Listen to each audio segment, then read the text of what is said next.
I had good coaches. I had Mr. Carfine. He was a great coach. Coach Kessler was a great coach. High school soccer. But one of my favorites, just because you can't do it anymore, and it's one of my favorites of all time, is a guy. He was just it's just little league baseball.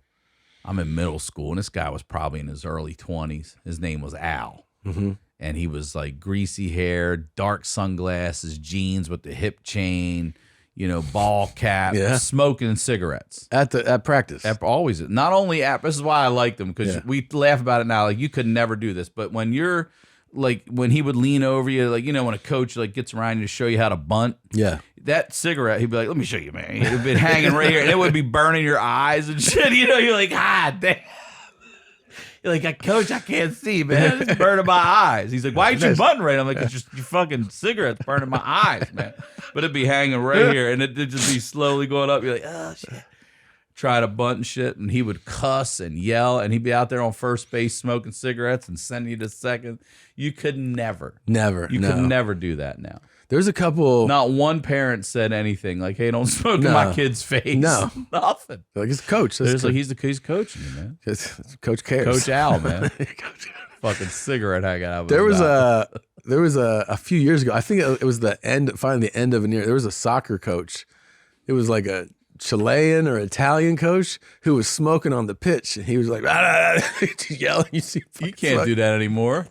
It just ended. It was a few years ago. He was just fucking there he is. Look at How about I can't foul believe mouth. Of course, yeah. It's hilarious. His name escapes me. The fighter that would smoke right after he'd win. Mayorga, was it Mayorga? Carlos Mayorga? Did he smoke right after he won? Yeah, he would train. If you look him up, and there's nothing like boxing training. Mayorga. I think he died. Carlos Mayorga, I think it was, and he would smoke.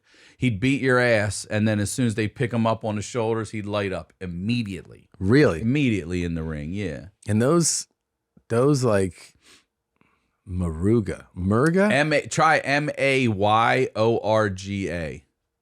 Mayorga. Yeah, there you go. That's him, the boxer. Yeah. There's Mayorga smoking. That is smoking in the interview during training. Look. In the interview with Larry. Right after the fucking fight. He was a cigarette smoker. Yeah, he loves it. It's hilarious. No, that search that you put, it said on drinking and smoking during training. That's what one of the video results was. You go back, that second one. Look at that.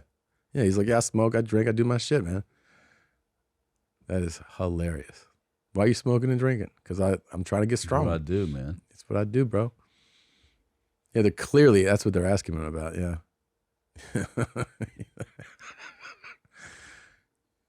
He's like, look, my lungs are strong, man. You imagine, like, this is a guy that they're like, run 12 miles this morning. He's like, all right, and he gets back. He's like, just getting ready to box. Remember I used to tell you my buddies would see like Jamal Lewis in the strip clubs and stuff, and they'd all be smoking cigarettes. I'm like, that's a 2,000-yard back. Yeah.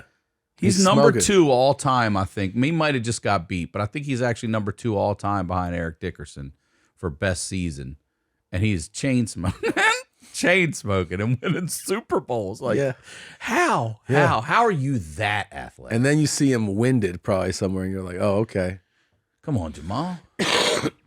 I saw him one time at Hard Rock in Lauderdale. You did? Yeah, in the elevator. I said, what's up? He was fucking lit. Was he? He's wide. Dude. That's a big man. His eyes were like, I was like, what's up, John? And he was like, what's up, man?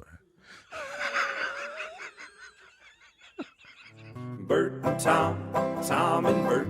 One goes topless while the other wears a shirt. Tom tells stories and Bert's the machine. There's not a chance in hell that they'll keep it clean. Here's what we call 2 bears, 1 cave.